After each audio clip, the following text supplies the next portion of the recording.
Oh, and he is so smart. This class is pretty. Oh, thank you. Doctors.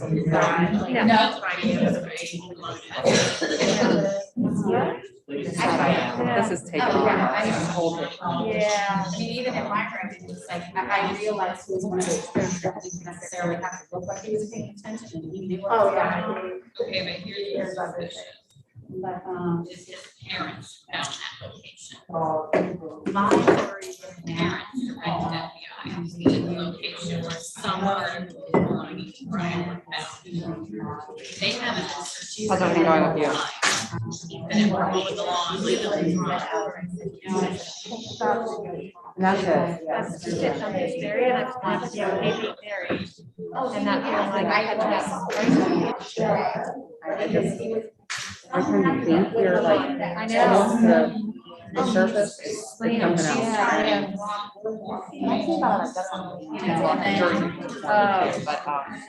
I was thinking out. I don't know. Yes, always. On the rule. Yes. But I don't know if it always, I mean, I think it's always been, like, I don't think Yeah. We're having. we're teachers, right? You know, Right. There's always stuff to do too. We're really not caught up. But I understand.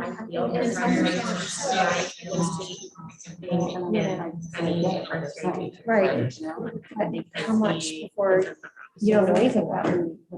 And I feel But how? Okay, we're gonna talk to you. Oh, gosh. No, can you really do that? Right. No. In the first grade, You can't. So, Right. I I don't know. If this Right, is I the don't know what process, that is. I the don't. process is not And helping gosh, this students. is my with that. 26th year. 20, Since I haven't 30. been very. I'm probably not. I just have to find a way to be comfortable in this. Yeah. Yeah. Comforting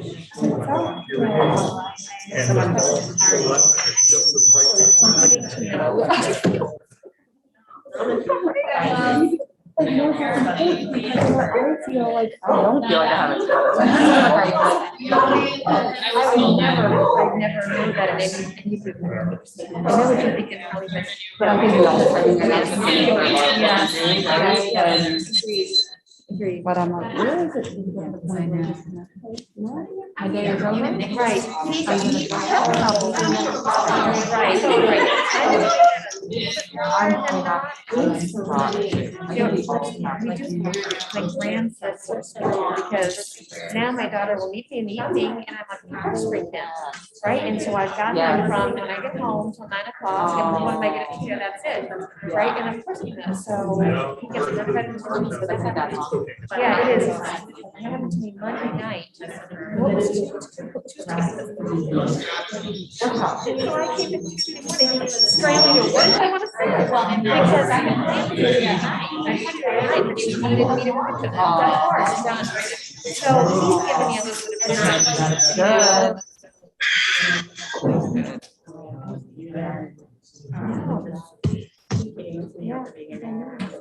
Hey, how you doing? Very good. How are you? I would be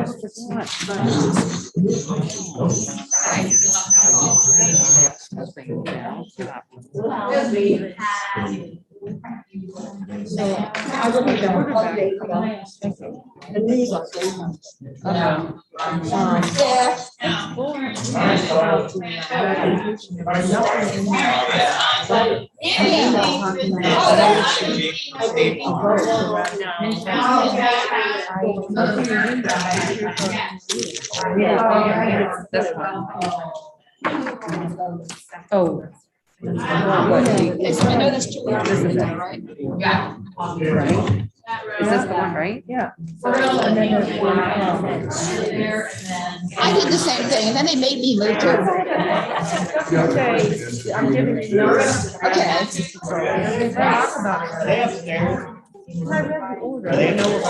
The order says We're waiving certain aspects of the. Yeah, it doesn't say you have to do three. And I don't even know. They're gonna need to explain it. And this is. Yeah, but the other one's a similar. Right, okay. I know, I just got, Yeah. I'm digging it and, digging for it. So.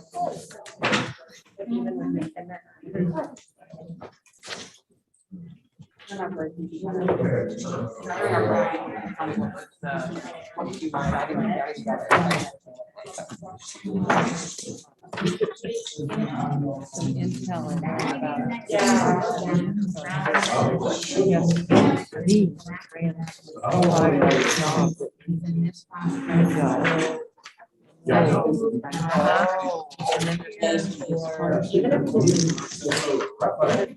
Facebook, I guess, for Lydia. And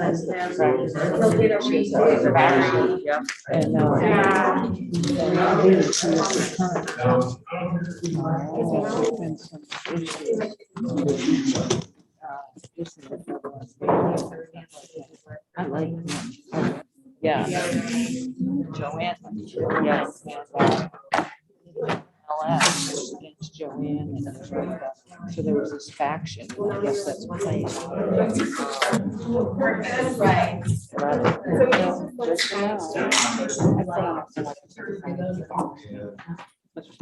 Hey, how you doing? How did it get involved with the TV?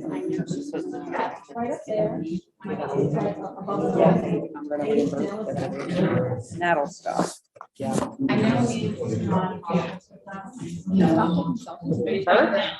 well, we all get here at 5. Okay, so we'll go in the other room. Yeah.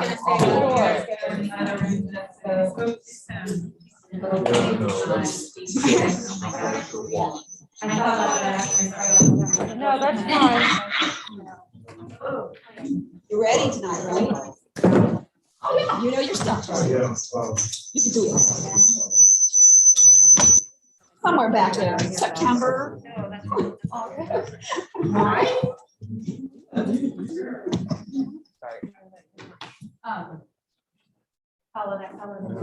Oh, thank you. Plan. I mean,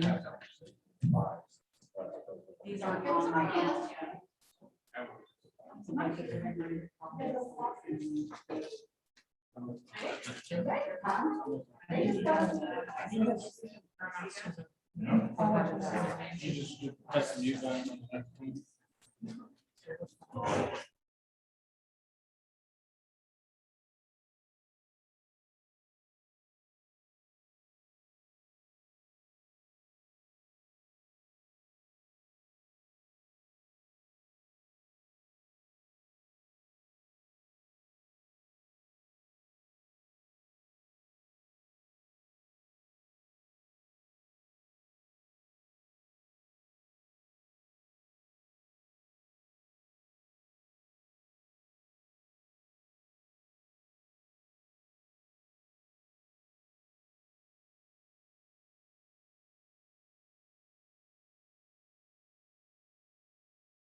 That's why we. If you're listening, we are getting ready to start. We're, district will be coming in, we were practicing. I went upstairs and and so listened Bargaining to will it begin on in just a YouTube. moment.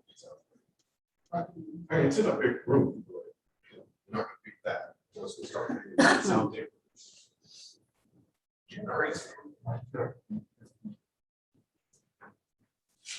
Great. Speak louder.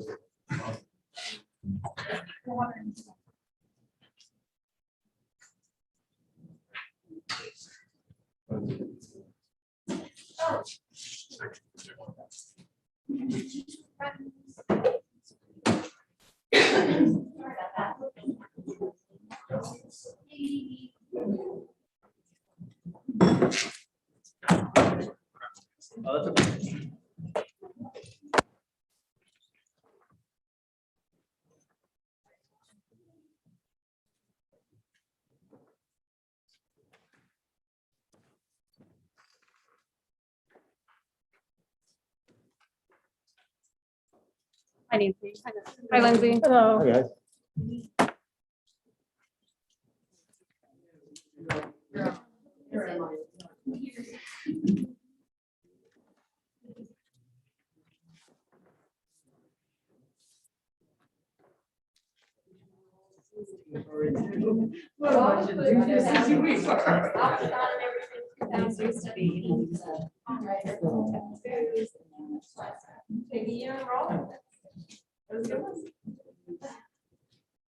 Just remember New Year's Eve, it's so exciting. 2020's over. And now it's like, oh, wow, when is this one going? Give me an even more.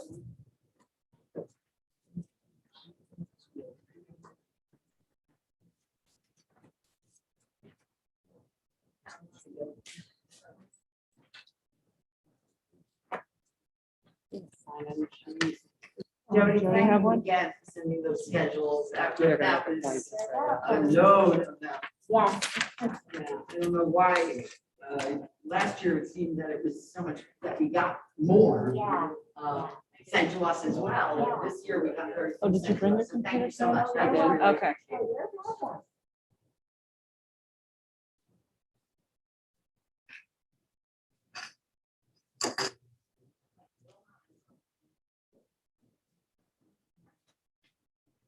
So, all right, so I guess. I'll send around a sign-in sheet too, Oh, okay. so, okay. Start with.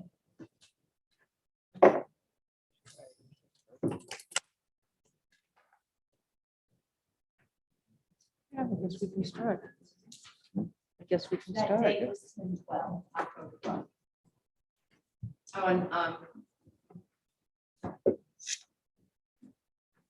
my neck is frozen. I gotta go.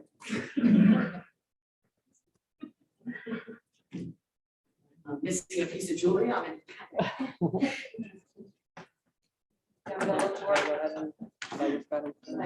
I ain't right. Nancy, you don't go with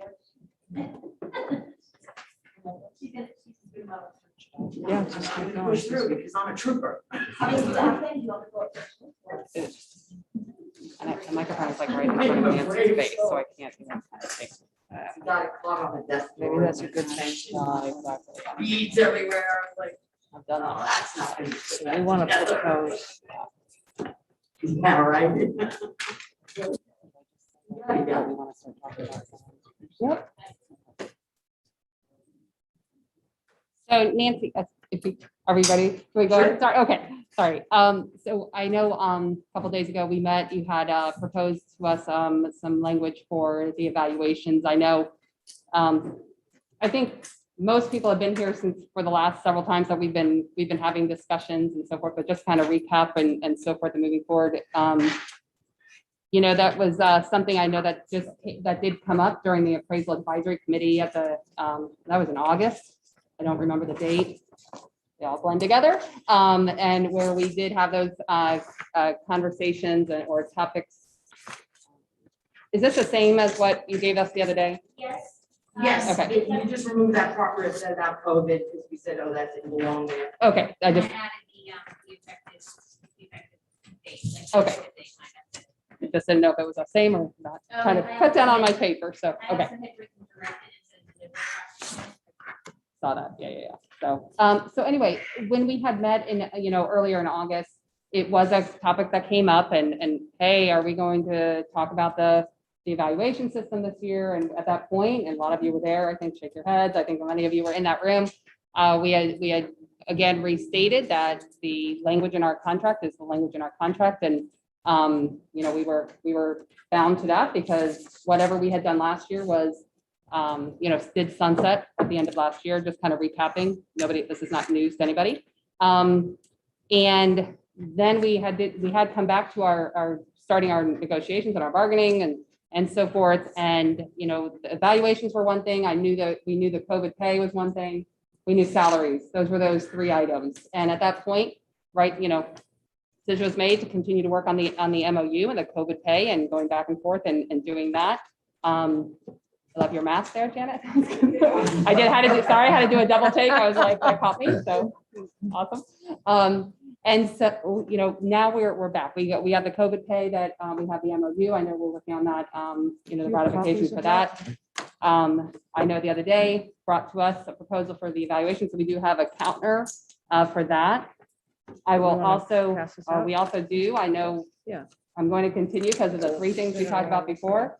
Salaries is still very, I know, important to everybody around this table. We all understand that, and we all understand that is something we also want to discuss. And so we're just telling you where we stand at this point, and that is something we would also like to have discussions on tonight, at least to have the starting. Wherever you want to, go with that, it's fine. I also feel information is valuable, and we all need to have the information that is in front of us. And I know we have tonight. I know we also have next Monday night scheduled. That is 5 to 7 over at Administration Building. And so we'll continue this conversation. I will let you know that any type of conclusions or wherever we come from or ratifications that we want to take to the board, I just want to remind everyone that we have a November 9th board meeting. And then it looks like we will probably have a December 14th or 15th. I think it's the 14th because I kept thinking it was the 15th meeting. As you know, the board does their reorg around the middle of November, where they do select their new chair and so forth, and they accept the dates for the next year. So those haven't been published yet, but we anticipate a meeting in December. I only share that with you because of the timing of everything and how we are moving forward with getting it to payroll and so forth for when retro checks and raises could happen. And the timing is getting a little close. Again, I think everybody around our table, would love to have the salaries moving forward and agreed upon. But again, it's just informational for the group as a whole here. So I know Mr. Smith is here, and so if okay, we would like to just kind of talk a little bit about salaries and what. Again, there has been new legislation put forth that you all are very aware of it, I am sure. But again, I think it's always good to have a recap and so that we're all on the same page with where we are with salaries. So if that is okay with you, Nancy, Lindsay, where are the next step on this? We'd like to go through our proposal or the salaries and share that.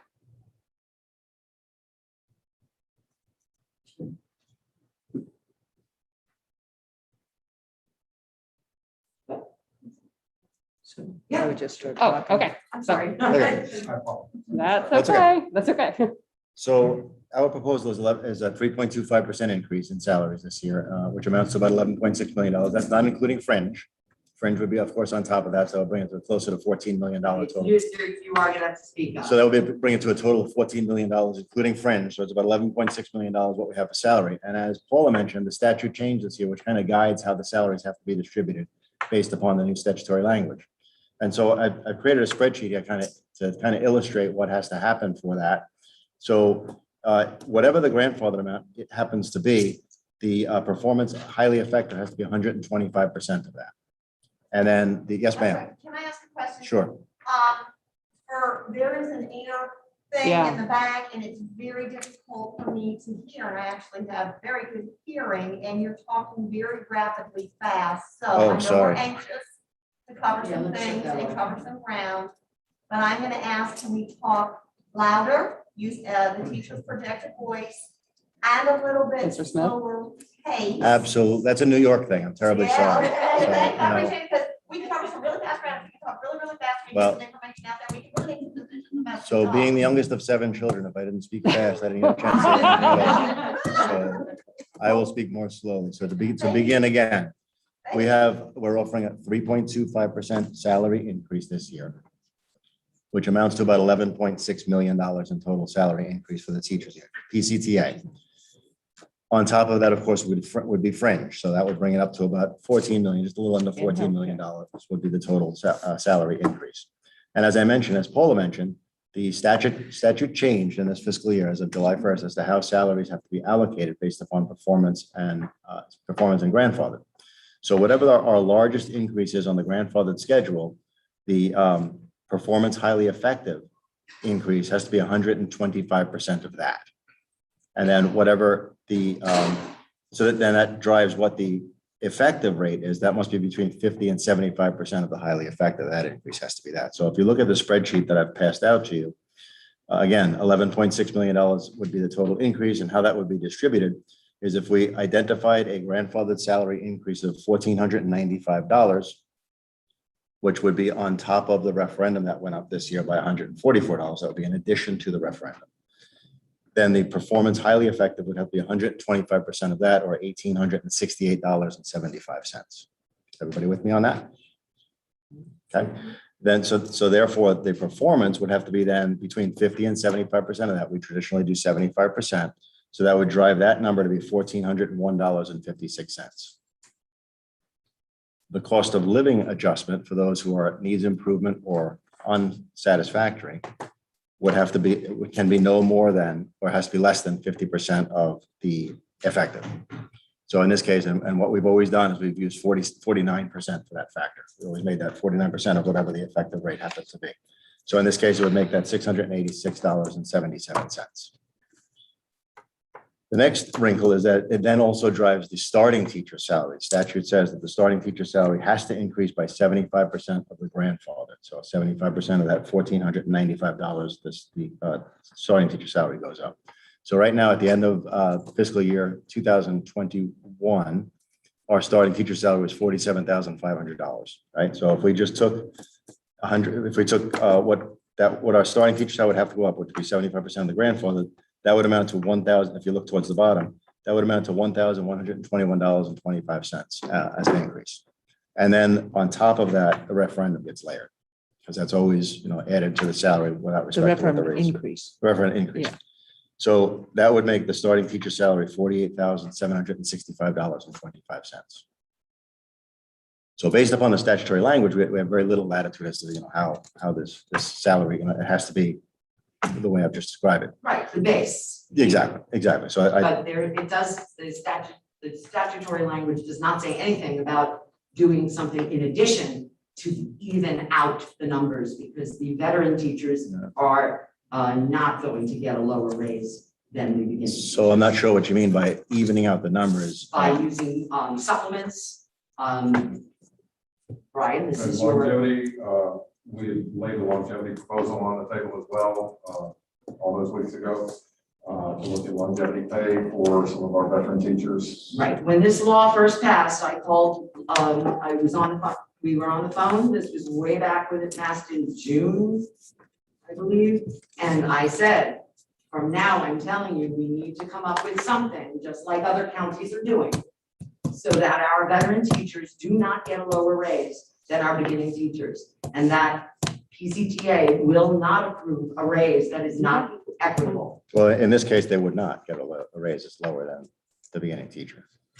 If they're effective, or if they're grandfather, they get $1,495. The salary increase for the teacher, for the starting teacher, is $1,121. But a performance highly effective gets $1,868.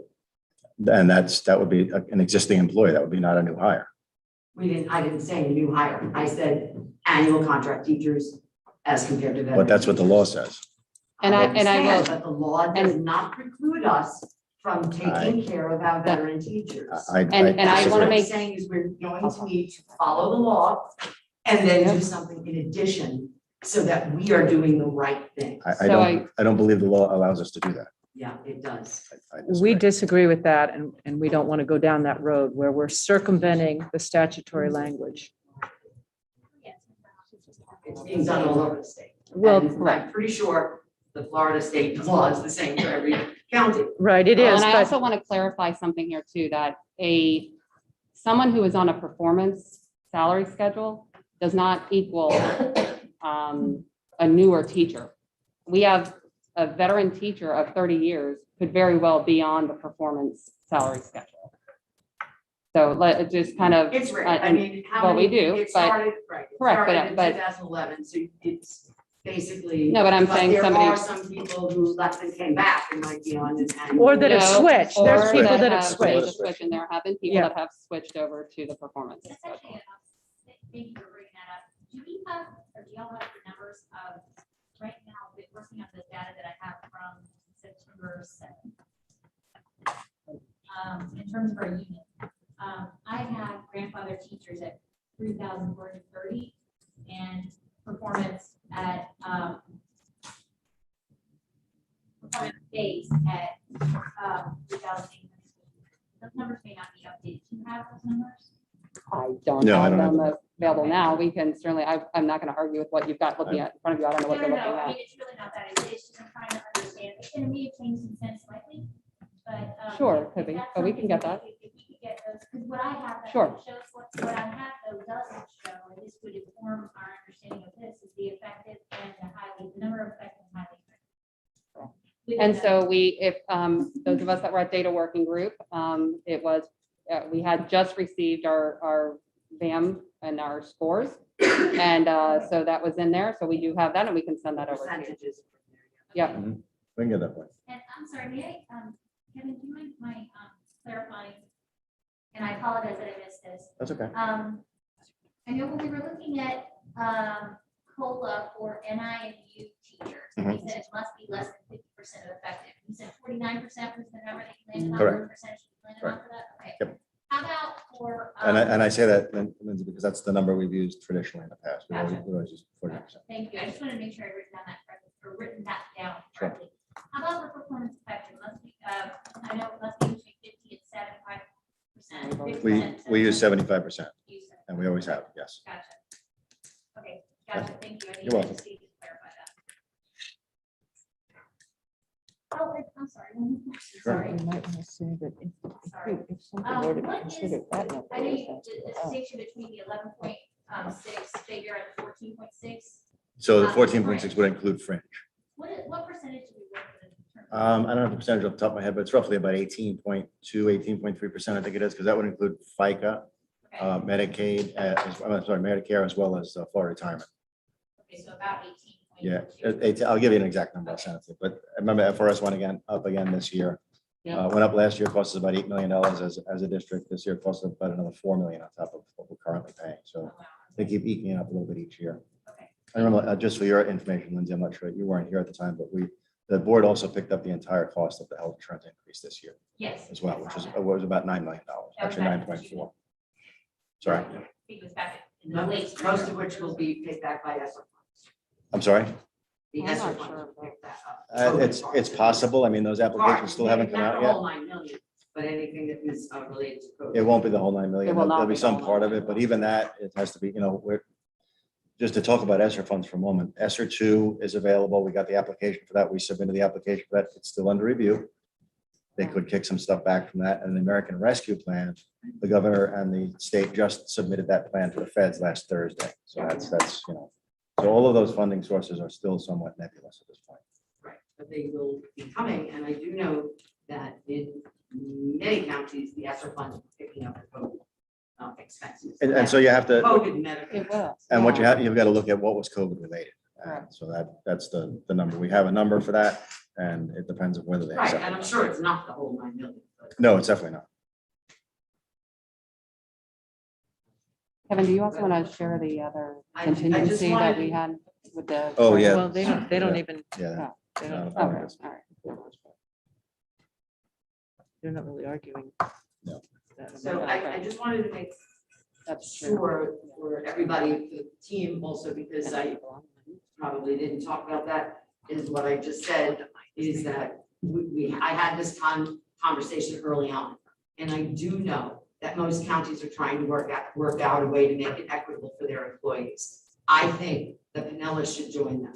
I think Pinellas needs to do this because our veteran teachers are very valuable here. And I think they're valuable everywhere. Not that the new teachers aren't, but they're not sticking around that long. A lot of them, the average stay is about 5 years. The veteran teachers who've been here, they've put in the time, and they certainly don't deserve not to get an equitable raise. This is a divisive state, and in all honesty, in discussing it with a couple of Republican legislators, not this past weekend where we did talk to them, but a couple of months ago at a meeting, they actually didn't know what they were signing, and they're definitely repealing it for next year because they realized what they had done was awful. Which is unfortunately does happen quite a bit, that people just sign a bill or vote for a bill, I should say, without fully understanding what they're voting for. And many of them have shown deep remorse for this. I would think that Pinellas should stand with the many other counties who are trying to be creative and finding ways to put something in so that for this year, everybody's pay raise is equal or as close to equal, because the performance highly effective always had to get more. But we were giving them $1 more. That's been our practice for the last 10 or 11 years, however long it's been. You're absolutely correct, Nancy, but that was Right. prior to the statutory change. Statute changed last year, as you just mentioned. We're in a situation that's different than what we're. Correct. And there is absolutely nothing in there that says that you cannot do something in addition separately, because it is actually our constitutional right to do this whole negotiation, which got stepped on by this, and they have acknowledged that. I think we need to acknowledge it as well. So we need to do the right thing because we have a right to negotiate this outside, in addition to the formula, so that we are not out of compliance. But there is nothing that says that we cannot have something that is separate, that goes to the veteran teachers to kind of balance out those raises. And that's what we're looking for. How do you rebut the argument that that is circumventing the statute? I don't know, how has every other county done it? Well, they haven't got, if you recall the issue when the legislature came up with the law about annual contracts and they shouldn't be, tenure should not be negotiated. We did it anyway because you asked us to it. And the next year, the legislature came back and slapped us down and said, basically, we meant what we said. How, if we work around this, how do you rebut the argument that the legislature will come back with something the same way, More prescriptive. more prescriptive? I know 4 different districts, one of which is Charlotte, and I believe Carter. There's another district that have been providing longevity bonuses for decades. So we just institute one this year, and maybe we won't need it next Well, year. they did it before the statute, Charlotte and Collier. Is that what you're saying? It's separate. Okay, yeah, They're still continuing it. okay, It's we'll look into separate. It's not And it's- right. connected to this. This is what would be the raise. I mean, we're. So let me just ask, you go first, but I have a question. If you say that this is the raise and they do it separate, there's a pot of money of It's- 11 million. It's still a total pot of money. So what would that be? These raises would be small, and then there would be, I'm not understanding, because as Kevin explained, there's a pot of money of 11.6, period. It would have a ripple effect through these numbers, obviously. Where I was gonna go is, I'm sorry. go ahead. Well, I mean, generally the idea of a pot of money is sort of subject to debate. I mean, this particular fund, or this particular source might be limited, but certainly we could look at a wider analysis of the district budget. Just a quick and I'm just working with some of our statewide data that is not completely updated across the state, but what I can see so far is 14 different districts that do these longevity supplements, some of them long-term, some of them more recently, and including just for in the way that it impacts us, size comparison, Polk, and then regional comparisons, Polk, Sarasota, Manatee, Pasco. I mean, so it has, I think, a direct impact on our bargaining. I'm sorry, not Pasco, sorry. Manatee, Sarasota, Polk. Those are just the ones that could potentially have a direct impact on us here in Nellis in terms of recruitment. So, I mean, it's definitely worth, it's certainly, and Hernando, actually, which are all within relatively, reasonable driving distance, as someone who's coming from the other side of Hillsborough County. Relatively reasonable driving distance of Pinellas, and we certainly would want them to be driving this way. Right, I mean, that's my main goal, is to get more people to be attracted to Pinellas than Hillsborough or Pasco or Polk or any of the surrounding districts. I want them here. We want the good educators here and to stay here, because we're losing some good ones. And certainly, if this is how the raise is initiated, without anything balancing it out, we're going to lose more. And I don't want that to happen. I love this county. It became my home 20 years ago. I mean, I wasn't born and raised here, but I've been working here for 20 years now. And I want to keep it what it was when I got here, or better. Why not always better? Can I ask one question? Sure. Something that I've heard, this is one clarification, something I've heard Mr. Smith, you say, that I've also heard Lindsay mention, about the monies. And, you said that there's additional, I just want to point of clarification, there's additional funding. We're still waiting to hear what that funding sources are and what those could be. So So is this that we actually- 11.6 solid? And I'm with Lindsay on this one, that You actually Okay. preempted my question. My question was what additional analysis of the budget needs to occur that you think that there's additional funding for Well, this?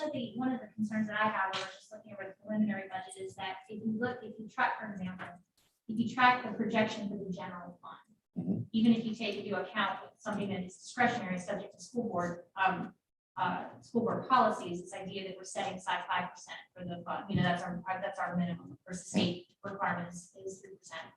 So we're already overshooting that, which I understand the argument for it.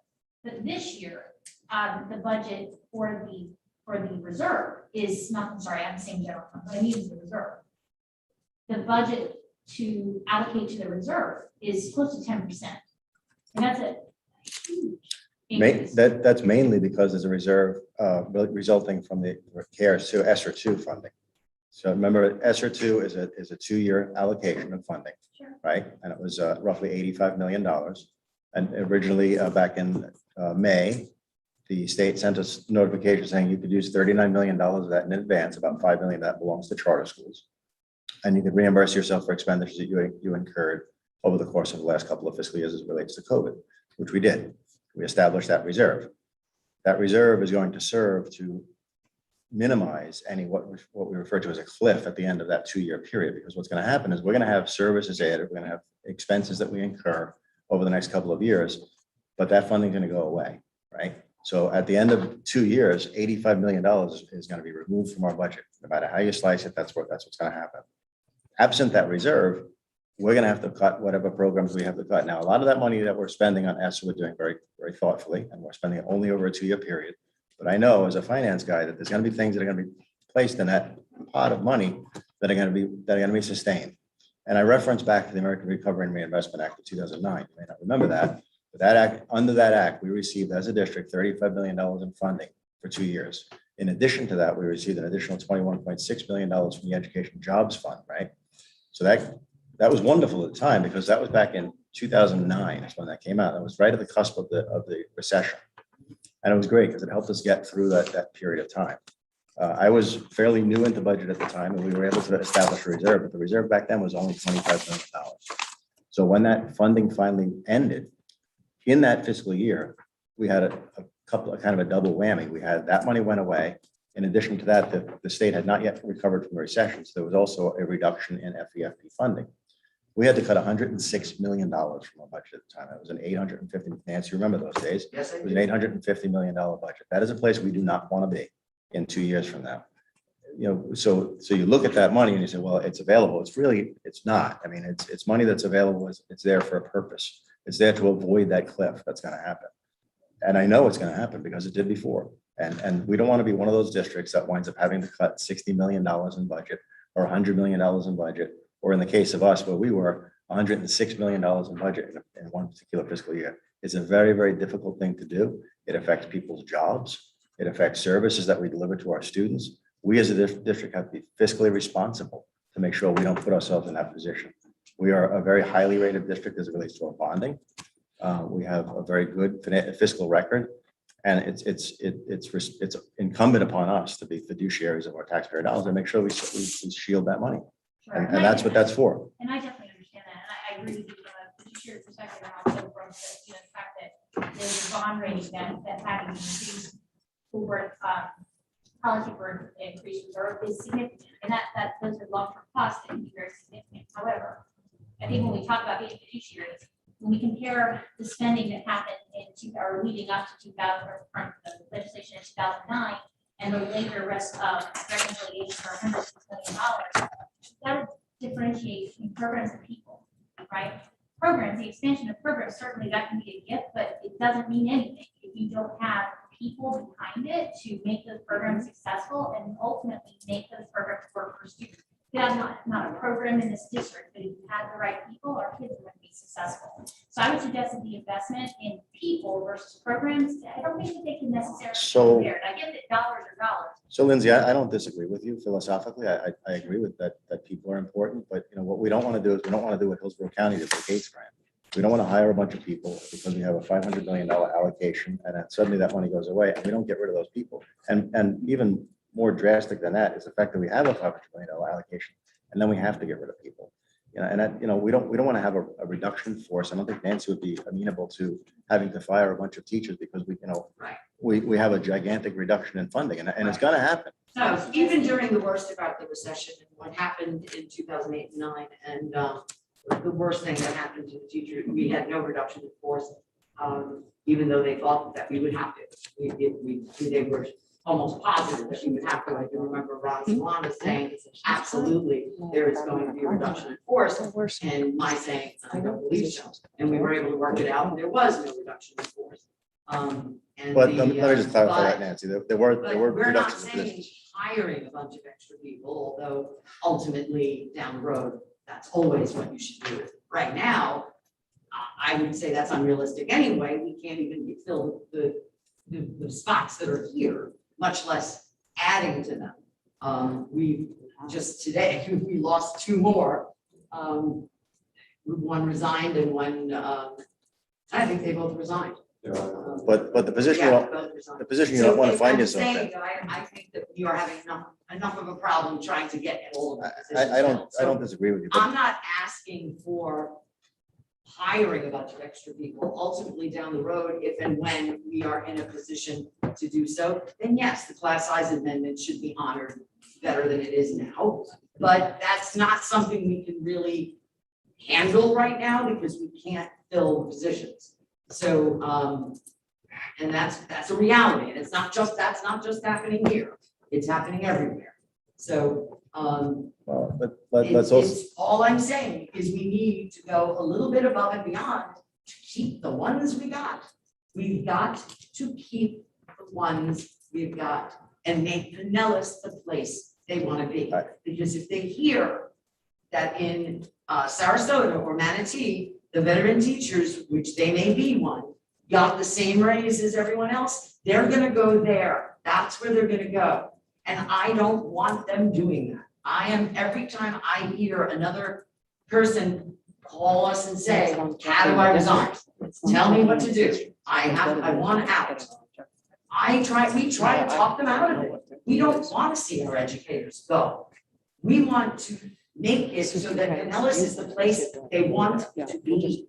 And we don't. And I know you feel the same. we don't- I know. Nancy, you we do. don't disagree with you, but you know, back to the point that the $11.6 million is the pot of money we have, and truly it is. In fact, it's money that is really beyond what we have. This is an amount of money that I'm not particularly comfortable with, because, we had a reduction of about $18 million in our state funding this year. And that's a reality, and that's because our student enrollment went down by significant numbers. Now, some of those students may come back in the most recent count. It doesn't look like that's happening. So, we always adjust our staffing toward the numbers of students we have, so that's a good thing. But then we have other factors that affect us. You have the McKay scholarships, which are increasing regularly. We have the family empowerment scholarships, which are increasing regularly. We also now have the Gardner scholarships, which have been rolled into the FEFP. And that is, and they put that $467 million funding aside for that, and we're supposed to be getting money for that. I haven't seen any indication that we're gonna get money for that, but we're supposed to be getting money to offset that, because that, to us, is another, it's a total of $23 million between that whole pot of money. And let me just add, we have a recent lawsuit filed was about to say claiming it's a contingent liability of $14 million, claiming that we need to retroactively pay the charter schools the referendum funds. And there's some law in other counties where that has occurred. So that's a contingent liability where 14.5 has to be set aside for that contingency. So there's a lot of things in play, and Kevin is saying that based on his analysis and his expertise, what we have, and he's not totally confident or comfortable with it, is 11.6. So when you say we ought to look at other pots, we don't know what pot you're talking about. So I gave you inaccurate information a moment ago, Lindsay. I said that the fringe rate was 18.5% roughly. It's 18.47%. 18.47. Yes, I apologize for 3 You know what, Kevin? Don't trust a word he says.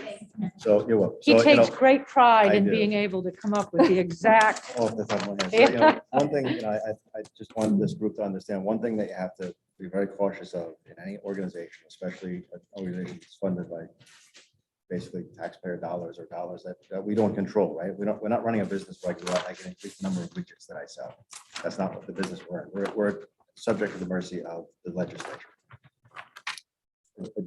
A mistake that a lot of districts make and a lot of governmental entities make is they spend non-recurring sources of revenue on recurring expenses, right? So even if I take my fund balance and I say, you know what, my fund balance is really healthy and I'm going to spend part of my fund balance on a raise this year. What do I do next year? How do I make up for that raise No, next year? I absolutely understand that concept, and I'm saying that I don't think, we're not asking, okay, so I'm not gonna say it all over again. And we definitely, I do remember without question that those years with 2008, it started out with, I think it was still Ron Stone, that we were working that out with, and that's when teachers, middle school and high school teachers will never forget that, because we were given an extra class that was supposed to be a temporary money saver during the recession to be reversed when we were solvent, and we are still doing it. So nobody forgets that. So you might remember because the- that's when the teachers were asked to do this service for the county in order to help them through a very, very bad time. We knew how bad the time was, and they willingly did it. Well, not so willingly, but they did it. So do you remember the concept of a mull? Of what? A mull, do you remember that phrase being bandied about back then? A It was a mandatory unpaid leave.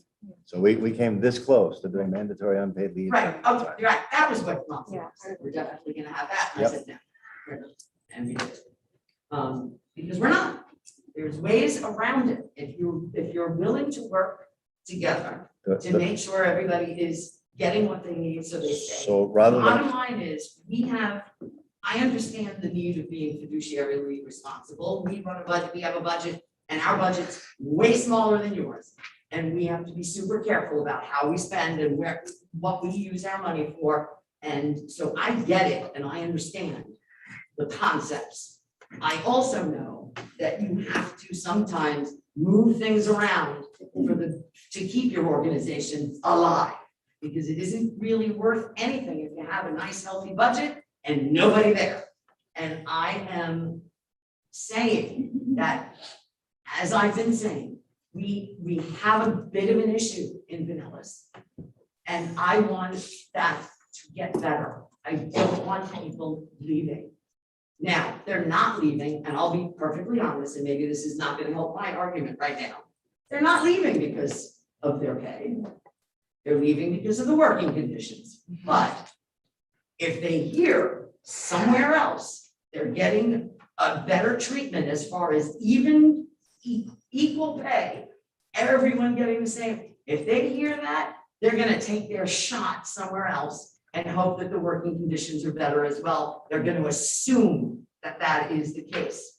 That is what we're hearing daily, and that is what my MSDs spend a lot of time talking people out of it. Please, trying to, not always successful, right? But please give it another shot. We're working with them. We are working to make it better to stay in Pinellas. We want you to stay here. And all I'm asking is that we do it together.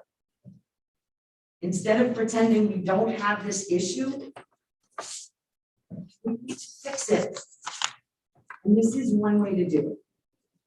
We're going to, obviously, we're not going to resolve this tonight. Mhm. And I think, and would like to get to the evaluation. We will look this over. Brian's been going through analysis. He's been working with some of the experts over at FEA with, to make sure that we're looking at everything properly and that we're doing everything correctly. And we are also going to be looking more deeply into what the other counties are doing in order to assure that everybody is getting equal increases.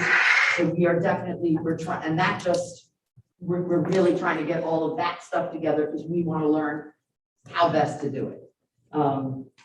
Whether it, and how to do it, whether it's a supplement, like how we do that without ruffling the feathers of the law and still being seen to be following the law, which this does. So that is where we're at, and we're really doing a ton of work trying to get this done. And all I'm asking is that you maybe do some too and see if there's anything you can think of. Because Kevin, I don't know anybody who's better with money than you are. I mean, I'm amazed. I'm impressed because I suck at numbers, but I run a hell of a budget out of a household that wasn't bringing in any money. It was pretty amazing.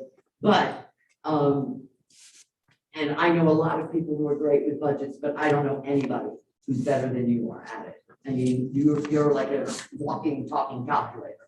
So, I mean, you figured out in 2 seconds how much it cost me to smoke when I asked you.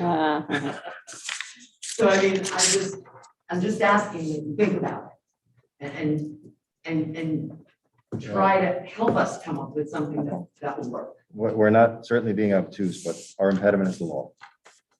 Wait, sorry, question, just so I understand what I'm looking at, when, the 19,276.72. So for historical perspective, Lindsay, we always leave a little bit left over for supplements. We have a supplement committee Raises and that stuff. decides how we're gonna raise those supplements. Yeah, so that's like coaches' pay and things like that.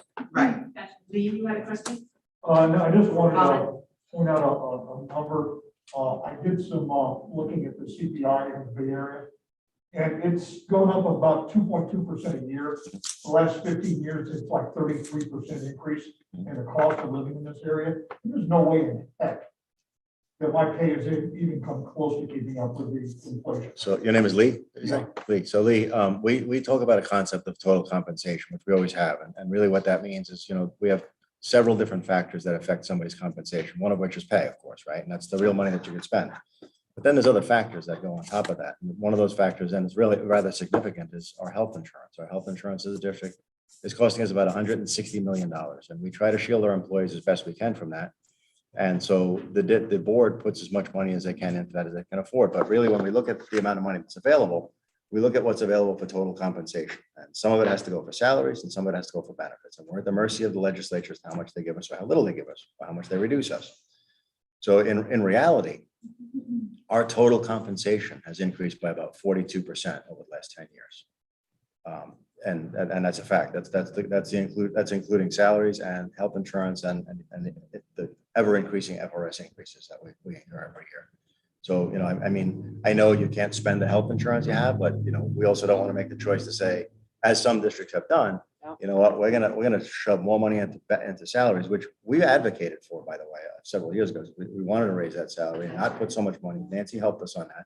We didn't want to put so much money into insurance because, we have young folks that they don't find that really much of a benefit, but the older folks, they kind of need that as a benefit.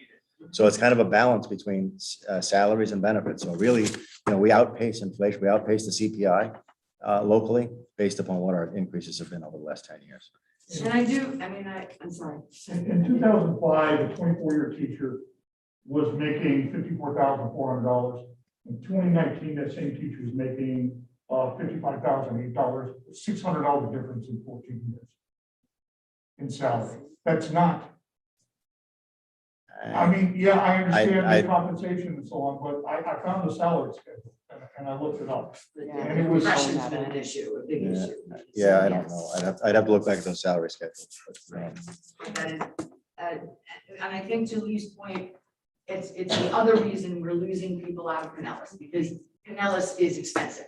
I mean, it's the cost of things has definitely risen much more here than in our surrounding counties, maybe not Hillsborough as much, but definitely, I get so many people that said, oh, I'm gonna move into Pasco because I can't afford to live here anymore.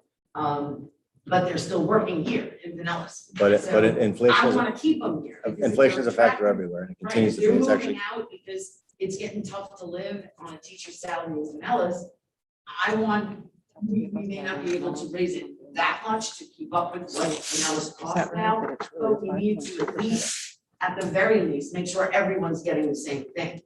And I do know that, I mean, the insurance, there was a lot of talk and there are a lot of other areas around who don't carry family insurance and Correct. and only do That's been a employee or discussion. employee plus one. We've I discussed know that's that. an enormous plus for us. That's the kind of stuff I want Pinellas to be known for. and That's what I want us to be, that everyone knows that Pinellas does the right thing by their Yeah. employees. That's what the rep I want. so, And we fought hard at the table to make sure that stayed Right. when some other people who are no longer here wanted it to go.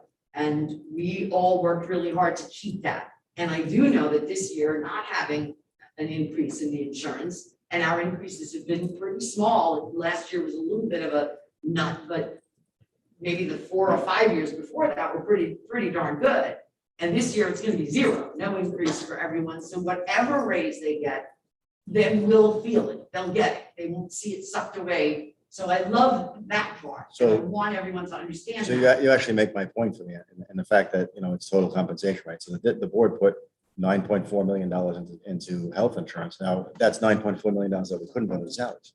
So when you look at our total compensation this year, if you include the 3.25% plus what the board put for FRS, plus what the board put for health insurance, it's actually a total 5.2% increase. Yes, sir. Right, yes, but my point was that some of that 9 million, some of it is going to be reimbursed to you through ESSER. ESSER can't be used for salaries. I got that. It can't be used for anything like this. No. Totally get it. But I But think that we need to start thinking a So, little and creatively even about though- what are we gonna get back even though here, some part of and that- what can we let go over here? even though some part of that may be able to be used for salaries, and that's subject to them approving our application, if that's the case, again, it's a non-recurring source of revenue. So if we utilize that money this year, then what happens next year, especially if we incur a recurring expenditure? You had a question. I just had a comment. I know we want to move on from salary. But going back to what Nancy was saying about working conditions, when you talk about total compensation, it comes to my mind is working conditions. To me, that's part of my compensation. What I have to live through on a daily basis, what I have to experience, what I take home with me. So I understand we have a lot of things that are, there are good things that we have, and you guys, you provide a lot for your employees, but at the same time, we have been ignoring the issue between staff and management. And you can talk about all the compensation, you can talk about all the salary you want, but if people are unhappy, they're gonna walk away, and they are walking. And I have colleagues that have walked away every time. And it's not because of the salary, and it's not because of the health insurance, And so when you talk total compensation, to me, you need to also be thinking about the working conditions. So, I just want to- as a younger teacher who has many other options as a career, and I'm choosing to be a teacher, and I look at compensation, working conditions come first for me. Because I can make the same salary doing another job. I can make more money doing another job. I choose to do this because I care about my community. And so for me, the number one thing is working conditions. Thank you, Patrick, because I do think that is a very common feeling among the teachers. They know they can go elsewhere for more money. And it's not even, I'm not even saying that we need more of a raise. I am just saying the raises need to be equalized in some way. That's all I'm saying. Not even fighting for a higher percentage, just make sure that we do something that balances it a little bit so that our veteran teachers don't see that as the final blow and walk away. I just want to avoid that happening. We don't need to see more teachers leaving. We're doing everything we can to keep them here. And I know you want them here, and I know you feel the same way. So that's all I'm saying is to give it some thought. That's what I asked in June when I had the conversation initially, and I said, we need to figure out a way to make this come out even, to do what we have to do, but make it, I said it way back in June, and I believe Lori said, well, we'll talk about that when it's time to talk about salaries. And I said, okay. And that was the response. She said, it's June, we'll talk about that when it's time. And I said, okay. But I made it clear from the beginning, that's something I feel is incredibly important, because when the teachers found out about that law, they were infuriated. They were horrified. And I kept saying, I think we will work with the district to see that it doesn't happen here. And I really would love that to be something we could do together. That is really it. That's all I'm going to put out there. Like I said, we've got a lot of research we've been doing, and we will continue to do it to see if we can come up with ways to do it. And we will come back with some kind of proposal for it. But since you're the money genius, it wouldn't hurt if you could think a little bit too. Probably will. thinks a Okay. lot We will. better than I can. So that's all I'm saying. So that's where we'll leave that for now. Okay, so we'll move on then. I believe the other item on the topic of conversation tonight is the evaluation. And I believe, Lindsay, did you pass yours out to everybody? Okay, okay.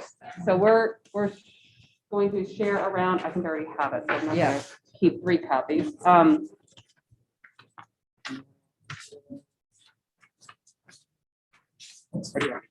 I can do it. We have 25, so I don't think we have 25 around the table, but we sent it both ways. We learned after the first one that we need how many we needed.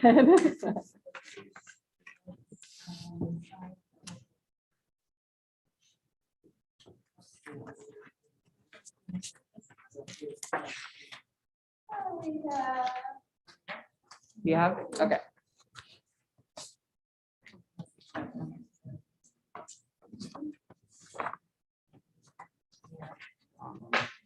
All right, so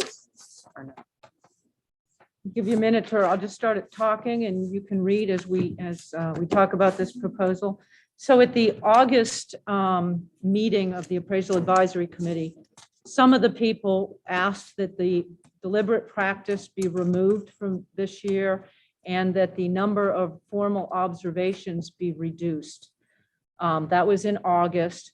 We're now at the point where many of the schools are already starting the formal observations. So the request that we pull out those provisions we pull out Article 31 and take that for approval separately. It's not something we are excited about doing one article, but we understand that that was requested at least by some of the members of the Appraisal Advisory Committee. And then Nancy, you and Lindsay presented, that that's a request that you wanted to consider tonight. So we agree if that's what the parties want to do.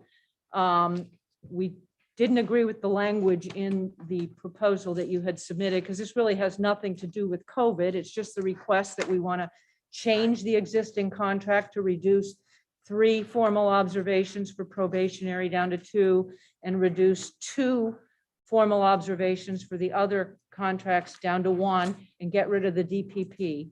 So that is what we put in here. There was suggestion in your proposal on the number of elements that are rated. And I think in domain, the only disagreement was in domain 3. And I kind of want to add a little bit to this, that, you know, at the appraisal advisory committee, you know, one of the conversation, I think I mentioned it right at the beginning, was the detailed language in the contract. The appraisal advisory committee wanted to make changes, but it was in contract, right? So that's why presenting this in this way, it would allow the appraisal advisory committee to continue to make recommendations. And whenever they, you know, on an annual basis, and not have to go back to a full contract revision. And I think that was something we talked about it and kind of started us thinking about it in that manner out of the appraisal advisory committee. So, but just to clarify, just because if we're doing a change, we wanted to take into your recommendations, Nancy and Lindsay, to make sure that, you know, we identified for 21, 22 what the you know, the requirements would be. So that's why we added that in there. So all of the prescriptive elements that are currently in Article 31, which is why we have to take this article out separately to change it in this group. We want to take that out altogether so that it's not so prescriptive, and changes can be made annually based on the recommendations from the appraisal advisory committee. Or, yeah. Well, the changes can be made annually without recommendations of the appraisal advisory, as long as both parties agree to open it every year. Yeah, but then we have to go out for ratification and approval each year. This eliminates that, and that's why we structured it this way. We have to ratify every year because of salaries. So we ratify every year. Our contract must be, I mean, we ratify usually just once, but we ratify our contract every year. And so this could be something that changes every single year. So And it has, I don't think it changed. It changed when we went to the smaller model. It changed. I mean, we have done changes on. The issue that we're other running years into, other like than the right for, you know, again, the It's timing. issue, it's timing. Like, I understand we have a full book, we had lots of stuff going on, but it's the full book, and it is notification of to our employees at the beginning of the year. You all want to, I mean, everybody wants to know what, not only the teachers, but the administrators, of what the plan is for the year. So if we trickle into September and October and we are still in discussions, that's problematic. I just see, how do we know? I mean, it's problematic to do changes all the time at that point in the year. So again, it could be, and this would allow the appraisal advisory committee to meet, make those recommendations, make those changes without having to do that. And I think I have to ask Rita, because you spoke up earlier. This is not the idea of throwing out the DPP. I know you requested it, but it is not universally thought to be a good thing. And I think people from teaching and learning had an opinion that that is not something they're interested in doing. So I'll let Rita speak to that. It is, in fact, because I don't sit on the appraisal advisory committee. So when I learned of it, when I was advised that this was in place, I talked to colleagues and teaching and learning in my division. I also spoke to principals, and this did produce a lot of anxiety. As I know we've said before in prior meetings, and I know you know this, that we have a whole new set of best ELA standards, right? We have a whole new set of best mathematics standards. And we have seen, and I think also that, I think your members have also seen that the deliberate practice plan has been kind of like a vehicle through which to agree that this is specific professional development that teachers need to participate in to best support them in meeting the requirements of the evaluation system. And many teachers see this as a carrot because, yes, this is the PD I need, this is what I have to implement in my classroom. And when I do this, there are 10 points in my evaluation system that there they are, because I did the PD and I'm practicing these pieces that I've just now learned in my classroom.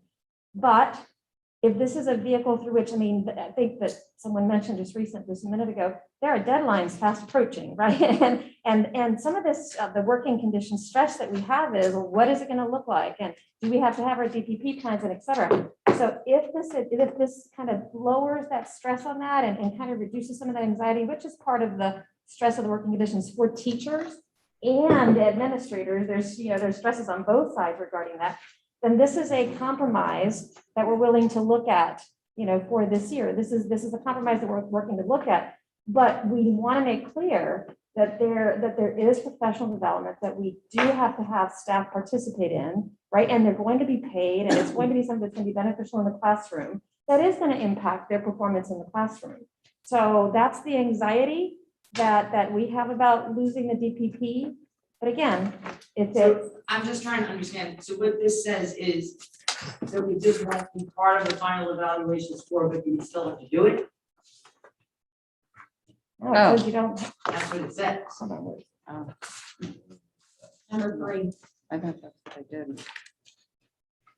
No, this would just be throwing it out. Yeah. What Rita is saying, it's not part of the final evaluation, and no, we wouldn't have to do it. What Yeah. Rita's saying is, she had great anxiety when we presented this, because they did not think this compromise It's a was vehicle. something they were excited about. Right, it's a vehicle through No, which I to don't- make I don't- sure. I Yeah, think we were right, taking- right, I right. think we just And actually, the people I think in it's teaching and fine. learning who I spoke to Will not.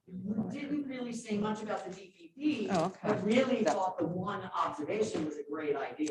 Oh, yeah, that actually the So, same thing. um, there was no. Yeah, we didn't really No, discuss. Yeah, we can no, put no, that no. required, And Now, but we're only talking about the the other evaluation. thing That's why I about took the it out. DPP that's a problem, and like I said, when we simply sent out a survey just about these two items, just to ask about those two items, about the DPP and the observations, 94%, and granted, we are not allowed to survey everybody. So it was just our members, 94% of them said the DPP does not help their practice in any way, shape, or form. They want it gone. 94% for that, 91% wanted one observation rather than the two. And that we heard from a lot of administrators as well, were in favor of that. They didn't have much of an opinion on the DPP when we just talked to them casually about it. We didn't survey them, of course. Yeah. All I'm saying is that the DPP is so, one of the main problems with the DPP is that it is done differently in every single school. It is evaluated different in every single school. There are some schools who just, if you've done all the parts, if you pick the goal, put down what you were gonna do, and then you attended those trainings, you got your 10 points. And then there are other schools where they take them apart with fine tooth comb, and if they don't think you took enough, or they don't like that training, or this wasn't good, or, they pull it apart in crazy detail and only give them the 3 points or the 7, I forget which the levels are, 3, I don't know, because I always got 10, because that, our school gave everyone the 10, as long as you completed it. Oh, they're not. If we could say that as long as you complete it all, Yes, okay. that is as far as they're gonna, because it isn't for them. The DPP is not for the administrator. The DPP is supposed to be for the educator. So as long as you've done, yes, I picked a goal, yes, I determined the trainings I would take, and yes, I took them. That should be it. Your 10 points are yours. There you go. And we understand that the training that has to be taken by teachers because of the institution of new standards Correct. is not something, this should not signal, oh, you don't have to do the standards PD. Do you know what I'm saying, Nancy? This should not be a single that you don't have to do Well, a that, right? smart teacher, and every teacher Right, I but I know is a smart teacher. Right. They knew what trainings they had to be responsible for their year, and they set their goal so that they knew that the trainings that they really And the needed, those were gonna DPP be, was- that it was would be a their big- goal. Yeah, that is to was go a to those vehicle. trainings. That is a vehicle through which administrators and teachers can work on together collaboratively, right, and come to agreement and make A a. deliberate practice is not supposed to be, it's supposed to be. Okay, maybe the it's not the educator, collaborative, is a it's self-reflective It's supporting, To yeah. have the Wrong choice conversation of word, to supporting, support that. supporting Okay, that all right. conversation. By collaborate, I really mean discuss. It doesn't Just mean, discuss, yeah, exactly. That's, what Yeah. I'm saying is if there wasn't such differentiation across the district, And some principals some actually And demand what. we can say that about everything though, right? Exactly, but that's All what made gamut, the about every DPP practice. become a Sure. problem. Sure. It became a problem because it was no longer a tool for self-reflection of the teacher. It was something that an administrator could use to hold over your So- head in a crazy way, or to determine your goals for you. Oh, no, Now, but again, that's. which a lot of administrators in a lot of buildings we've heard, that's a complaint that we get pretty often, that they say, this is gonna be your goal. It's like, I don't think that's a So we self-reflection. think this is a good compromise. So, and let me kind of go back, because all good done. conversations, but we were taking yours, we took your number one. We just not purposely, we did not put will not be required and. So we were taking you put deliberate practice plans will not be required and will not be part of the final evaluation score calculation.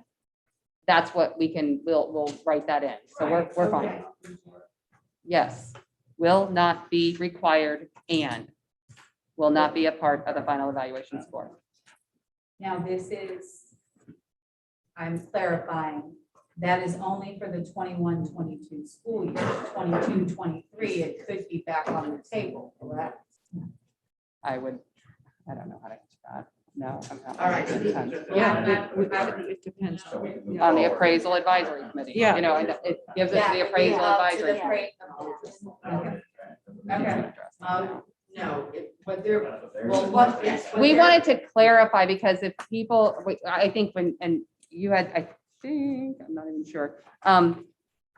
If we're doing this, we wanted to just make sure and people understood because we're already in the middle of this. We are already started, people already having observations done. They are already having, so we wanted to make sure we thought people needed to have it clearly stated. Right, and we did discuss that on Monday, and that anybody who Yes. already had a formal could request a second. That's why we left that Right. optional second one in there.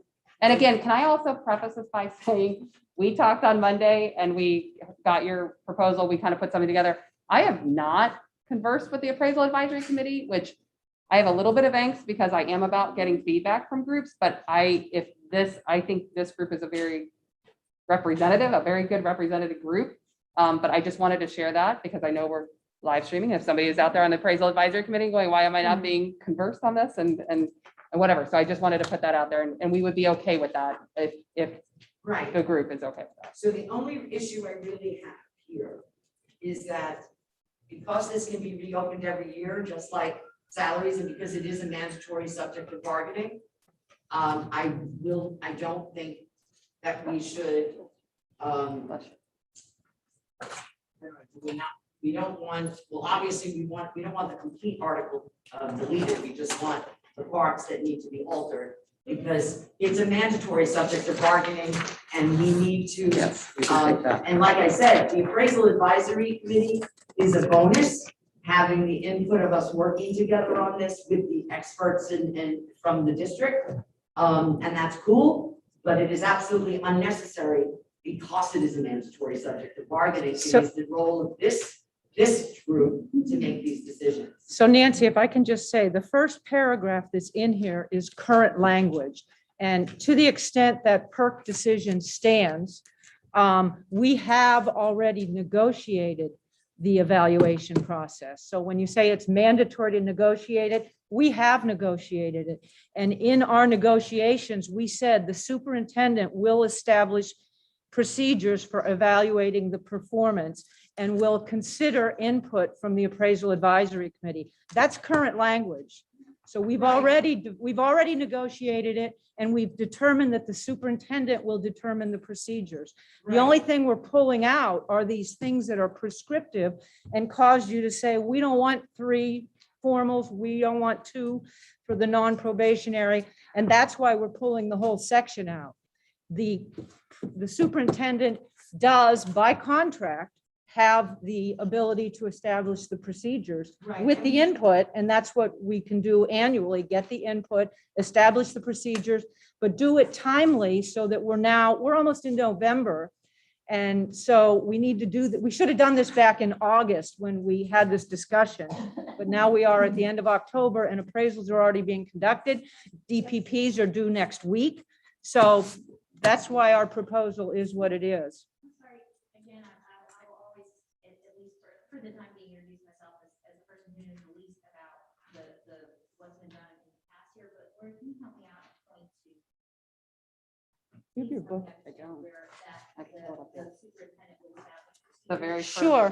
Let me pull it up. Can I saw you had a book out. Can I borrow? Yeah, I didn't read mine. I'm sorry. I just want to make sure I'm looking at it correctly. Okay. Because I'm looking at different versions, what's gone back and forth across the table, like, in some Okay. sessions before I was here. We're at page 34. This print, it's got to be the smallest print I have I ever know, seen. that's so small.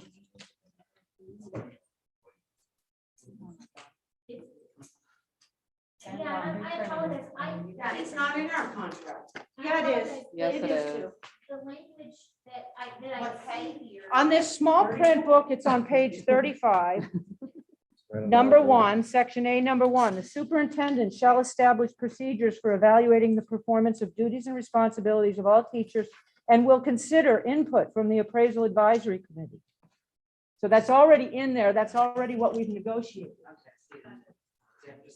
sorry, I was looking, sorry. This was the definitions. We were looking at the preamble and the I was definitions. reading, yes, I apologize, I was reading the last, the counter from y'all from September in which it was included at the beginning versus included versus in the definition.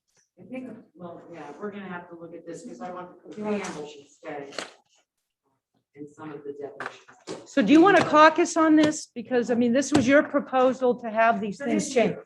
For this year, Yeah. our proposal did not include removing the entire. Okay, So okay, that's and this is something our we have to look counter, at. This so is our this, counter. this isn't something we care one way or the other. So if you want to caucus on this and decide if you want to do this, we'll go in the other room.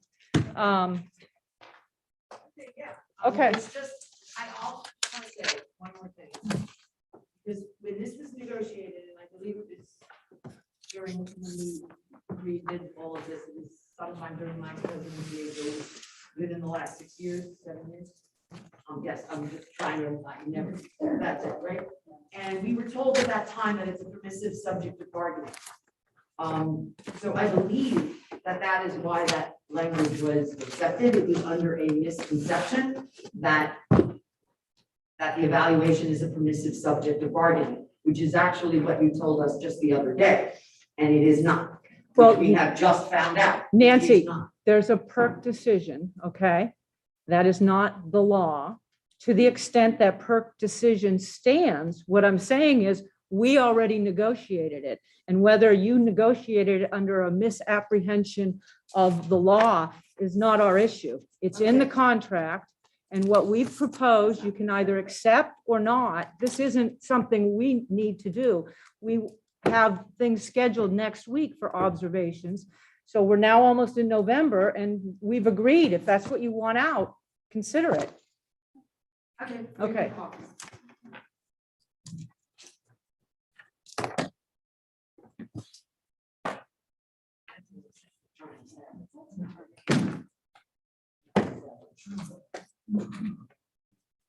Brian, is this one? Oh.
Yesterday.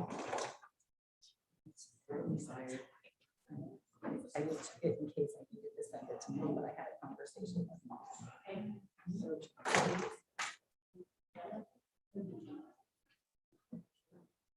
In case I may all day. She just sat there.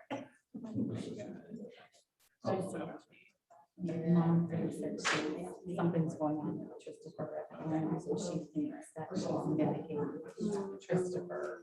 Because she thinks that's attention. Yeah. Setting up with my kids in our area.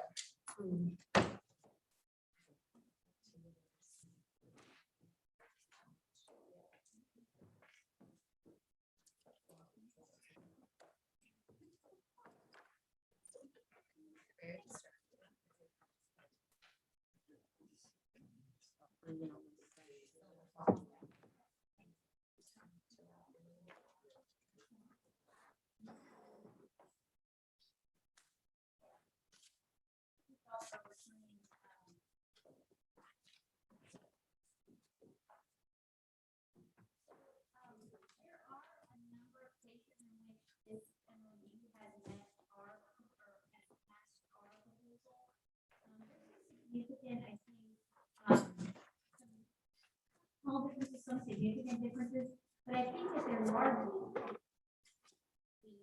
the proposal to delete Article 31 was several pages long, and one could not be changed. The effect of Article 31 could not be changed in these 4 items. And number 2, would limit the number of important parts of the important protections as part of the evaluation system. What we had proposed were some changes to as an addendum or an addition to the contract by the nature of an MOU, but not a wholesale deletion of Article 31. And like I said, we see some significant differences, some small differences, but we can't agree. First, we can't agree to the deletion of the article. But secondly, we're going to need a little bit more time to review the effect of some of these. So, for example, our proposal had, keeping in mind, and I want to make sure to state for the record that what we proposed was exactly what was in place last year. It was just, and in fact, didn't include all of the changes that were in place last year because some of them were so specific to COVID, but not brought about by this experience that we had that started with COVID that showed us that there could be a better way. There were some parts of it that we didn't include here that was really, really specific to what was happening during the first year of COVID, not to imply that it's over, though it's moving in the right direction. But as an example, under our proposal for number 3, we proposed an administrator's rule again, just like last year, wait until after the 30th day for a teacher's date of hire to begin a formal observation cycle. That is not included here, not addressed here. And therefore, our general understanding is that if it's not addressed in your counter proposal, that it would revert to the contract language of 20 days. But if we delete the entire article, then they can be observed on day 5. So it's things like that it's hard for me to imagine that was your intent. But certainly when we delete the entire article, those kind of effects are going to happen. There's some vagueness. It also leads to some vagueness, for example, in number 5, our proposal, number 5, specifying that the pre and post conference meetings must be completed unless the teacher to be observed waives at their own discretion. The reason we propose that is because we're hearing, again, data matters, but also stories matter. And what we're hearing in terms of stories and personal experiences is that teachers are being informed that they're not going to have pre-conferences, that they're not going to have those probably more pre-conferences, that they don't need them and therefore they're not happening. And that's not, I'm sure it's nothing new, but this edifies the fact that they must be in place unless the teacher waives them. That here isn't isn't addressed, there's similar under- language in Article 31 professional that would development. prevail, and it might have a similar effect, but if we delete the entire article, for staff protection is fine. So the suggestion that we delete the entire article when what we proposed were 8 changes, I think is unreasonable. But we would need to read over even your counter proposals, even minus that, the first part of it, to understand how we might bring the two together. And we're just not in a position to totally settle on that. So if Okay. I, Right, we just, I mean, it's just a time factor. Well, okay, can we respond to that? Yeah. Okay, so a couple of things I definitely follow along with what you're saying.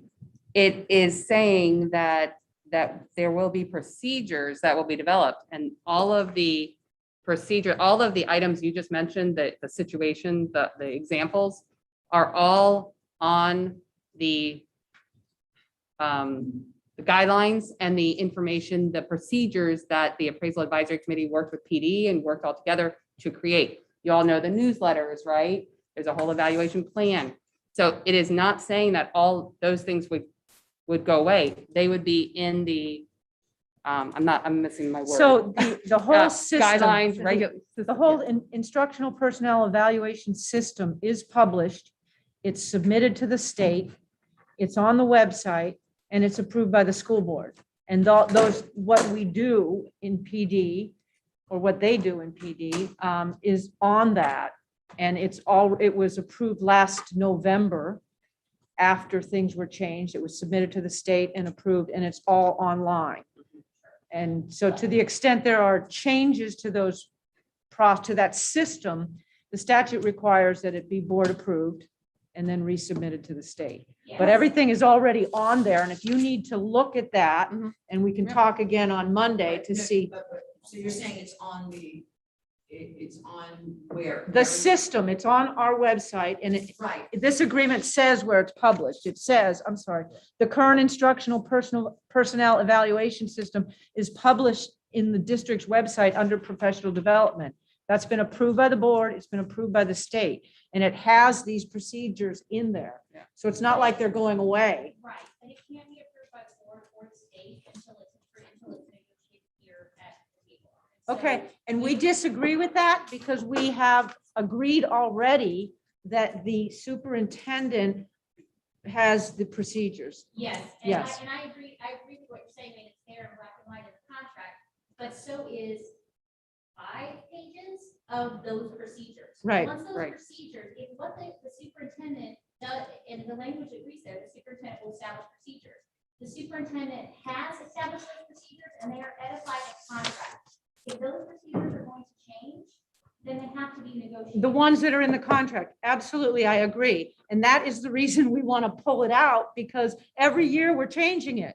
And we don't need to negotiate something, we're just going to pull it out. And then let the appraisal advisory committee work. Make And the I- decisions. Right, and I understand, I get it, I understand why the suggestion is out there, but that removes our power of enforcement, because again, we understand, and it's in the language that the superintendent will establish those procedures.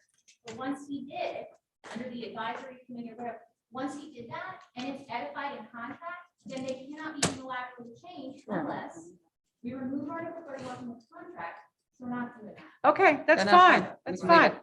So, and I mean, there are sections definitions that probably would need to comment, like that are not necessary. There would be definitely things that have to come out, and that would be something that I would have to have more time to look through and say, we can take We're that out. perfectly fine with just leaving it, the contract language the way it is. So we're good with that. There are a lot of people got together to write that. And so we're fine keeping it the way it is and just moving forward without changes to the evaluation system. When I do, when we say that we're perfectly fine with leaving it the way it was, I do want to make sure, and Paul, I know you, I believe you, when you say that you want to be informed by committees, you want to be informed by that input. The appraisal advisory committee did suggest these changes. Some They did. were put in Some place did. last year, Some They did, were put into and it place was last a- year. for COVID purpose, because we were in a simultaneous teaching environment, which we recognize. This year's advisory appraisal No, group. well, she just, We're I was, talking I was about it. responding to Some Lindsay's of them statement about last year, so that's where I was doing that. And so, That's not what she was asking. okay, say it again then. Okay, so I'll I'm sorry, rewatch it. I mean, I'm pretty sure that we all understand what happened as we detailed it at the table. My understanding, and again, I'll say, I wasn't here last year, but my understanding of it from our discussion here a couple of days ago was that the committee had in mind these changes. COVID gave us the opportunity and really gave us the impetus to try any of these changes. And then when the committee met again, having seen the success of those, changes, not just in dealing with COVID, but ultimately improving the evaluation process, that they made those recommendations to continue. Now, we're in open book bargaining, and I believe that the understanding was that we would negotiate it during open book bargaining. But because we're at the point in the year in which these just like we discussed the other day, these observations have started and certainly are going to amp up now that we're moving from just probationary teachers to the entire well, almost all of the entire unit, then it behooves us to address it now. And we can still, I think we have a relatively small window in which we can address it, but removing the entire article doesn't address the fact that, and I think our committee, the advisory committee would say the very same thing.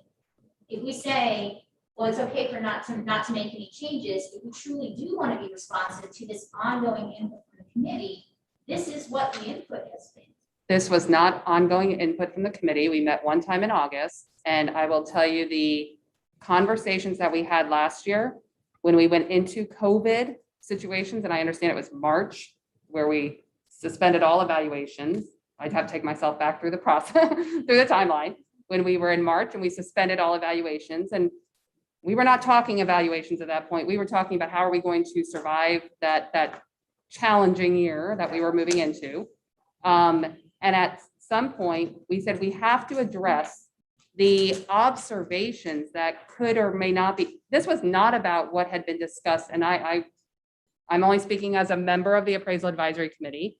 I did not convene the Appraisal Advisory Committee at the beginning of our 2021 school year, talking about, okay, let's talk about what we've been discussing. That was not anywhere on our radar at that point. It might have been in conversations, but our Appraisal Advisory Committee came together and said, wait a minute, how is an evaluator going to evaluate or observe a teacher in a very different method? And so that was a reaction and a move to that. We did that, we made the adjustments and we went on with the year.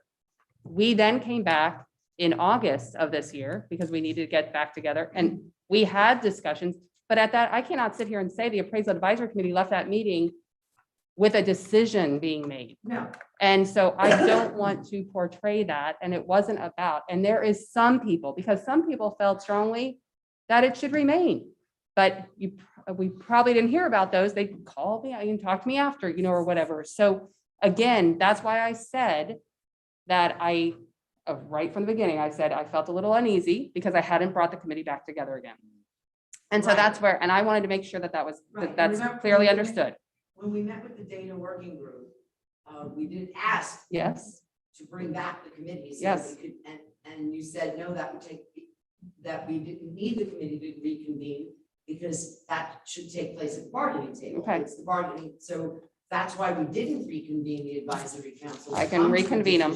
I'll Because we reconvene were them. gonna do it at the bargaining table, which is why, and to be honest, the Appraisal Advisory Committee in years past, pre-COVID, every year, the recommendation did come up from various people about removing the DPP. We haven't and been going doing from it that 2 to many 1. years. It was, but it never. We had just, it never I'll go was back to how many years we've been never doing was, this. It taken hasn't as a been long. serious change. I think we were in our second year when we went into It COVID, was, so. since I was the one who had to collect the data from the employees, it was every year on the list of things that It- were up for discussion. Yes, it always, But it evaluations never always are. occurred. Yeah. COVID gave us the opportunity to try it, and it finally got some traction because of COVID. and there were different reasons. And I for took trying it, and I'm just saying my perspective, it wasn't about COVID, let's give it a try. It was COVID, we have to provide some relief and support for our teachers. And so I'm just telling you my perspective on that. Exactly. It is my perspective, it is not everybody's But it was perspective, something so. that everyone wanted. And this was a Most, way, some people want it, like, again, and I hear you have said 90%, I hear what you say about that. okay, so what you're saying now is that if we don't allow you to just remove the entire article, And we've given you a these proposal, changes right? will not be implemented and this won't be going for ratification with the COVID leave. When is the COVID leave going to ratification, by the way? Well, as soon as my first notification gets released, so that Well, I we'll can do my continue second. talking about that, and we'll talk Right. about that. When the first notification gets released, then I can wait a couple of days. I just can't do them all on the same day. And so if it gets released to everybody. then And how I many can- notifications are you saying that you need? 3. So then I can do in a couple of And that days comes a from where? Second perk. No, I mean, I want to see where you're referring to your procedures, because I reread the waiver and it doesn't address the procedures. So I wanted to see what, yeah, so if you could provide that to me. No, I have the order and I don't want to do this Yeah, now, but maybe we can yeah. get together tomorrow. No, Yeah. that's just a rule for all We were ratifications. gonna, yeah. Well, I have talk the rule tomorrow. and the rule doesn't have We'll that. talk So I wanted tomorrow. to see what your procedures are so we can work through that process. But you're right, it wasn't addressed in our. What are we gonna do about it? Yeah, Right, the waiver is just to be able to use electronic. right. I understand. But it also talks about your procedures and I just wanted to see what your procedures are and what you're basing that on. And then we Well, since I didn't know the procedures, I got them from FBA, and they said you should do 3 notifications. I want to see what Third they say. That's, if you could provide that to me. one- Okay. Yeah. So I would like, the first one needs to go out, and then I can do the next one, what's today? Wednesday. The first one's released tomorrow, we can do the second one even Monday, We'll talk tomorrow. We'll and decide then everything. we can be ratifying by the end of the week. All right, so let's- I mean, we could be ratifying, that's what I had anticipated, but of course, I had thought the first notification was already out. And so I just need to, and then we could be ratifying, because had to redo the contract with the electronic voting, simply voting, in order to do the electronic voting, and that was put into play while we were, figured during the notification process. Okay. We would get all that ready to go, so we were Okay. ready, up and running, ready to go. I was anticipating by the end of next week, we should Okay. be ratifying. So I was hoping to slip this one in with the COVID leave so that we would get those out of the way, have those ratified, and then finish everything else and have it ratified, hopefully, before the holidays, which is, I mean, that's what we're all hoping for. So our goal was to get the salaries, if we were going to separate, to get the salaries, if changes that we could agree to the evaluation system and the COVID MOU ratified together so that we could get that done and people paid before the holidays. Based on our discussion tonight, But the salaries need to go with the language of the contract. okay, so. Well, that's, that- let her finish, because I think. Hear it's me just- out. We're So just trying based to, on our discussion tonight, that's not going to happen. You want just changes to the evaluation system, but only the changes that you've requested, not our proposal. No, you Yeah. asked for. That was what Nancy, I think, was just trying to ask you before we got into the discussion about ratification. Was that the question is, because there, even if you take out the idea of deleting Article 31, just taking that out from your current proposal, and we just treat the other 3 suggestions as a standalone, sort of as a standalone counter proposal. That still, those 3 or those 3 points still don't match what we have proposed. But the question is, if we agree to those other 3 points, we will not be agreeing to deleting Article 31. But if we agree to the other points, is that an agreement that you would consider, or is the deletion of Article 31 a deal breaker? It's just, I believe, and this is what I wanted, the end of that thought, is that when we're with the open book language, we can then pull stuff out of that article that is unnecessary, but that is not something that we can do now because the changes as they're proposed don't include some very important things that are in the article. And the reason why we didn't ask for them or didn't, because they were already in the article. So that's why the article needs to be left in place for this year with these changes. And yes, we are agreeing to the all 7 in domain, whatever, I don't agree, thank you. That's why I always applaud Jen, because I don't know anything about the domains. I paid really very little attention to this evaluation tool when I was a teacher, because didn't need to. But so all I'm trying to say is that I think the article can be worked on and shrunken for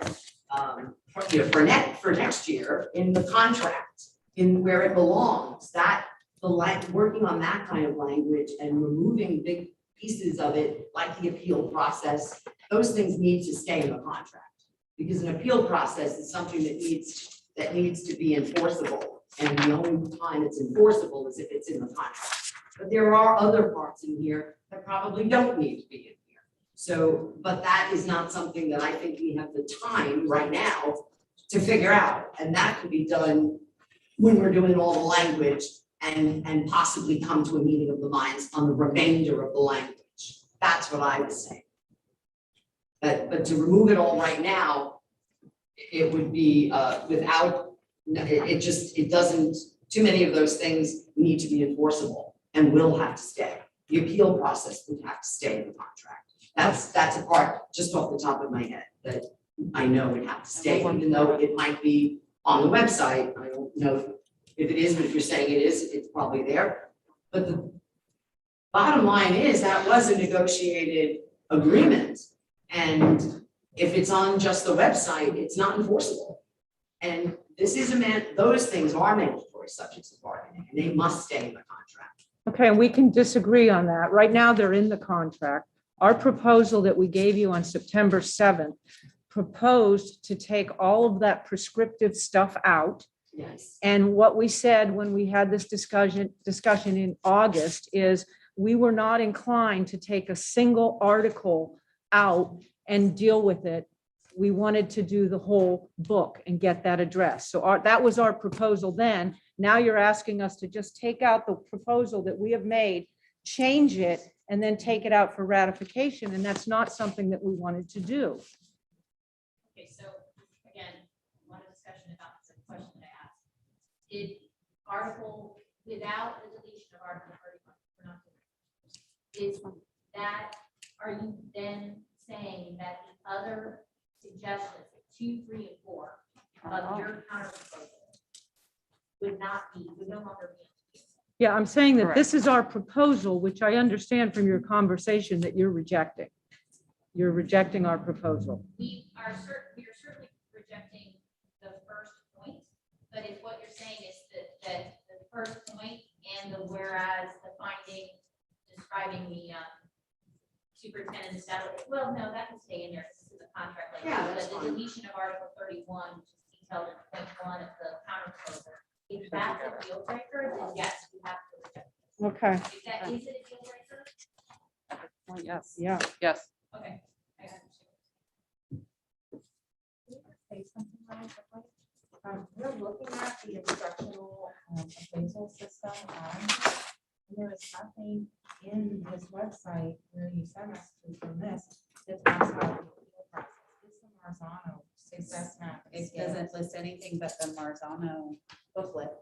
We'll go ahead and look at that tomorrow. Get back to Yeah, I mean, that's literally No, what, when I go there, it just pulls up the booklet that has the individual items. It doesn't say anything about the process or the procedures or anything that I can. And find. again, okay. I'm gonna just So I just want to make it clear for all of our members who are listening, listening. Mhm. that everything that we've asked for, which were only really honestly, there were really only 2 changes, was the removal of the DPP and changing from 2 observations to 1, will not be considered by you unless we delete the entire article and leave our members open to not have an appeal process if the process is not done correctly, which last year, there were many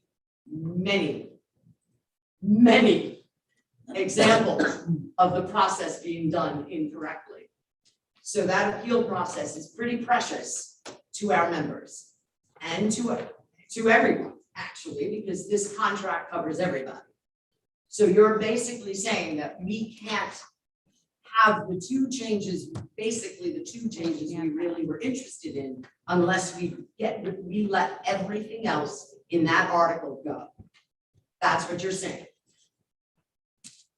Yes, Yes, that is. yes, All right. Yeah. Just wanted to make sure the members know why this did not happen. okay. Lindsay, we will contact you tomorrow though, because I know we have some follow-up, okay? Yep.